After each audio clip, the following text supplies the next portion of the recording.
Une émission parrainée par les associations patronales vaudoises de la construction.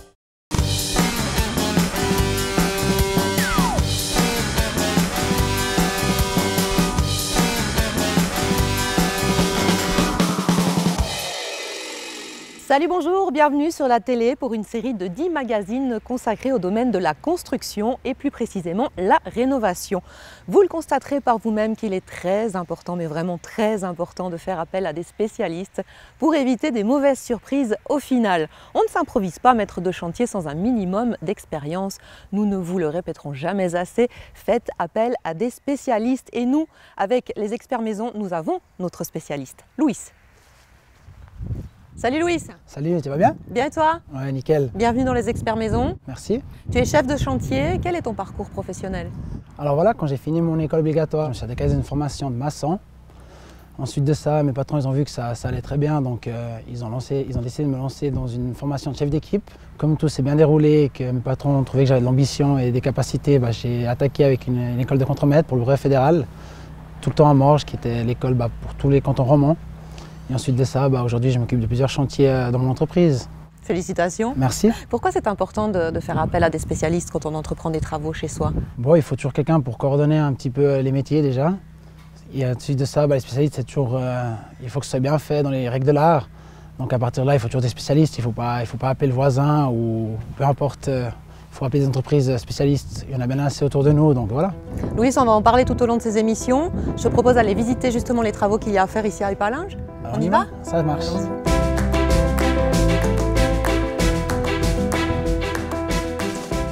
Pour les besoins de l'émission, nous avons sélectionné une maison dans laquelle différents corps de métier seront amenés à démontrer tout leur savoir-faire.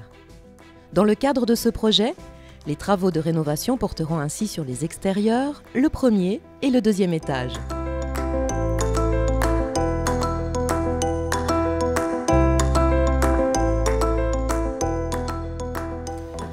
Et nous voici dans la maison. On va pouvoir commencer la visite. Voilà, c'est là que tout débute. On va commencer les visites. On arrive ici, on a une cuisine. Une cuisine. Il y a une marche. Oui, il y a une belle marche aussi. Oui. Alors voilà, ici on arrive à leur salle à manger qui va se transformer en salon. Alors en gros, la première chose, comme tu as vu la marche, ils vont remettre une chape sèche dessus pour rattraper le niveau parce que la marche ça va pas. Et ensuite, dès qu'ils auront fait la chape sèche, ils vont poser tout un parquet tout neuf, tout beau dans leur salle à manger. Ça a déjà commencé là? Oui, alors là, comme tu peux voir, il y a déjà eu un diagnostic d'amiante. Alors si tu veux, ils ont fait un petit carottage dans le joint parce qu'à l'époque, dans tout ce qui était colle de carrelage, il y avait de l'amiante dans la colle. Donc là, ils ont fait un diagnostic et comme on peut voir, il n'y a pas d'amiante. On peut le voir par rapport au diagnostic ou on peut le voir déjà par rapport là? au diagnostic qu'on a reçu, oui. Alors maintenant, ça nous évite, ça veut dire que tout maçon, toute personne peut casser le carrelage sans aucun problème, sans aucun masque, sans aucune précaution. Aucun danger. Aucun danger, voilà, exactement. D'accord.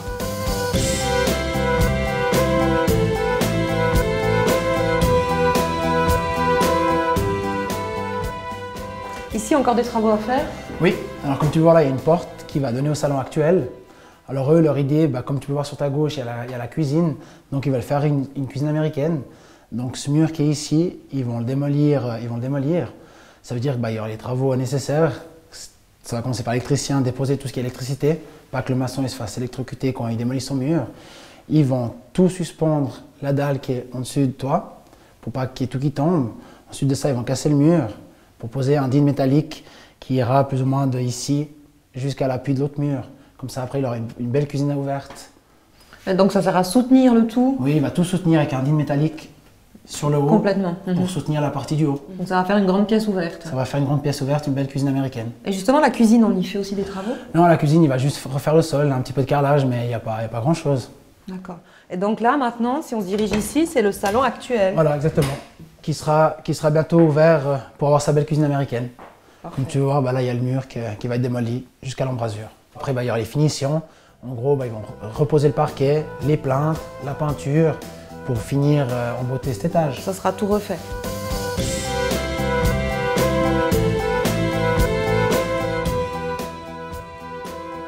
Alors, visite de la salle de bain. Alors voilà, là on arrive à la salle d'eau. Il va tout refaire à neuf, c'est-à-dire qu'il va tout déposer son carrelage, autant au sol comme sur les parois. Ensuite de ça, il va déposer tous ses appareils pour voir s'il peut changer son système de douche, parce qu'il aimerait faire une douche italienne. Donc il va regarder déjà avec ses tuyaux Guévéry, tout ça, s'il a des hauteurs pour que ça joue, pour faire sa douche italienne. Donc les toilettes, la douche, les murs, le sol. Là, il refait le tout. D'accord. Comme ça, c'est réglé. Un carrelage tout neuf partout, au sol, les murs, et des appareils tout neufs, douche, WC et lavabo. Donc ici, on a tout vu. On peut monter pour voir à l'étage ce qu'il y a à faire? Oui, on peut y aller.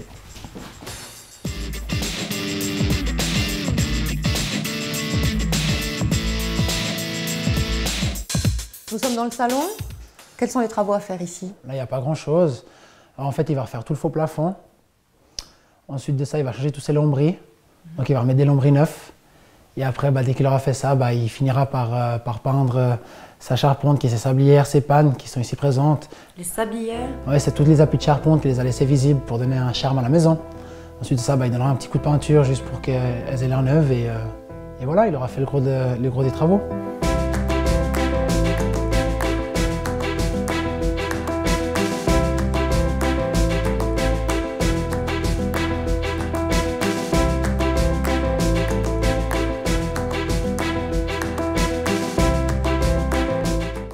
Alors là, on arrive sur la terrasse. Sur leur belle terrasse, oui. Il y a des travaux à faire, évidemment. Alors voilà, là, ils vont commencer par la façade. Ils vont toute la nettoyer. Ensuite de ça, ils vont la recrépir et la repeindre pour qu'elle ait un gelé aspect. Ensuite de ça, on voit aussi qu'il y a la barrière du balcon à mettre, parce qu'on n'est pas dans les normes de sécurité. C'est combien les normes? Ils font en tout cas 1 mètre. D'accord. Donc là, ils vont poser une barrière d'inox. Alors voilà. C'est pour éviter les chutes et... Les accidents avec les enfants, etc. Et là?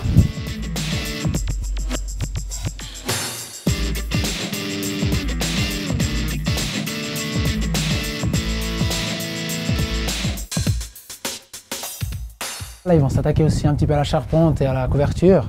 Donc, ils vont changer le vire-vent. Vire-vent? Oui, c'est la planche que tu vois devant toi, D'accord. qui est collée au chevron. Ensuite de ça, ils vont tout déposer. Ils vont déposer les tuiles sur 2 rangées. Ensuite, ils vont reposer. Après, ils vont poser une garniture en cuivre pour faire les choses en ordre. Ensuite de ça, on peut voir aussi qu'il y a le sol. Le sol, il est déjà en mauvais état, donc ils vont grenailler. Grenailler, oui. Oui. J'aimerais bien avoir des explications parce que alors j'y connais rien du tout. En fait, ils viennent, ils enlèvent une couche d'environ 2 cm. Ensuite de ça, ils mettent un enduit pour coller leur résine. Et ensuite, ils font une deuxième couche de résine pour qu'ils aient quelque chose de beau, d'un bel aspect, qui soit vraiment fini et top. Et ça bouge plus? Non, comme ça, avec le gel tout, il n'y aura pas de risque de cloque et ça sera en ordre. Parfait. Dans chaque émission, nous retrouverons un spécialiste qui nous donnera quelques clés de compréhension en matière de construction. Aujourd'hui, place à la formation. Alors, le rôle de la formation professionnelle dans les métiers de la construction, il est essentiel pour assurer la relève, d'une part des entreprises où ils en ont vraiment besoin. Et c'est vrai que cette relève, elle est nécessaire tant au niveau des ouvriers qu'au niveau des cadres. Maintenant, cette relève, pour en faire la promotion, on met souvent en avant justement la technicité des métiers, leur évolution, aussi le niveau salarial qui est donné au sortir de cette formation professionnelle. Parce que c'est vrai que quand on sort d'apprentissage, on a des bons salaires quand on sort des métiers de la construction et on a des grandes chances en fait, de trouver un emploi. Donc ça, c'est vraiment des facteurs qui sont importants. Les perspectives d'évolution, elles sont importantes. Une fois ce qui est indispensable, c'est d'avoir déjà dans un premier temps un CFC, donc le certificat fédéral de capacité, qui permet après justement d'accéder à cette formation continue, donc d'accéder, suivant les métiers, en fait, au diplôme de chef d'équipe, au brevet de contremaître ou justement au diplôme fédéral qu'on appelait en fait la maîtrise précédemment. Et c'est vrai que ces métiers-là, ce perfectionnement, il s'articule de manière un tout petit peu différente en fonction des métiers, que ce soit les métiers de la technique du bâtiment, installateur sanitaire, monteur en chauffage, ou électricien, ou encore maçon. Les filières sont un tout petit peu différentes, mais la base est la même, elle est très bien organisée et puis elle est pas mal fréquentée. Le rôle de la formation continue, c'est de pouvoir permettre aux entreprises justement d'avoir une relève au niveau des cadres. Parce que comme j'ai dit tout à l'heure, si c'est important effectivement d'avoir des ouvriers qualifiés, c'est aussi important d'avoir des patrons pour les entreprises. Et c'est vrai qu'il y a une grande partie de ces patrons qui vont partir à la retraite ces 15 prochaines années.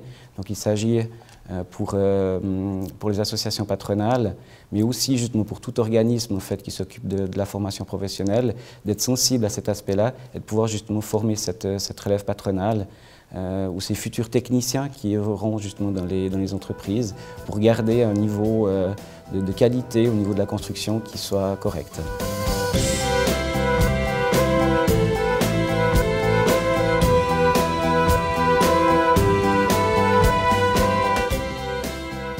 Alors Louis, on a visité la maison, on a vu qu'il y avait pas mal de travaux à faire. Il y aura aussi donc de nombreux corps de métier ici. Beaucoup? Oui, il y aura grosso modo une dizaine de corps de métier. Il y aura les maçons, les électriciens, sanitaires, peintres, carreleurs. Ensuite, vous aurez l'étanchéité, vous aurez le charpentier, menuisier. Merci Louis. Donc très bientôt, tous les corps de métier viendront ici, des experts, pour rénover cette maison à Épalinges. Quant à nous, si vous le voulez bien, on se retrouve la semaine prochaine pour une nouvelle émission des Experts Maison. À bientôt, au revoir. La semaine prochaine, place aux travaux de sécurisation électrique. Nous verrons également la mise hors service du chauffage, ainsi que la dépose des radiateurs. Tout sera ainsi prêt pour le début des travaux de rénovation.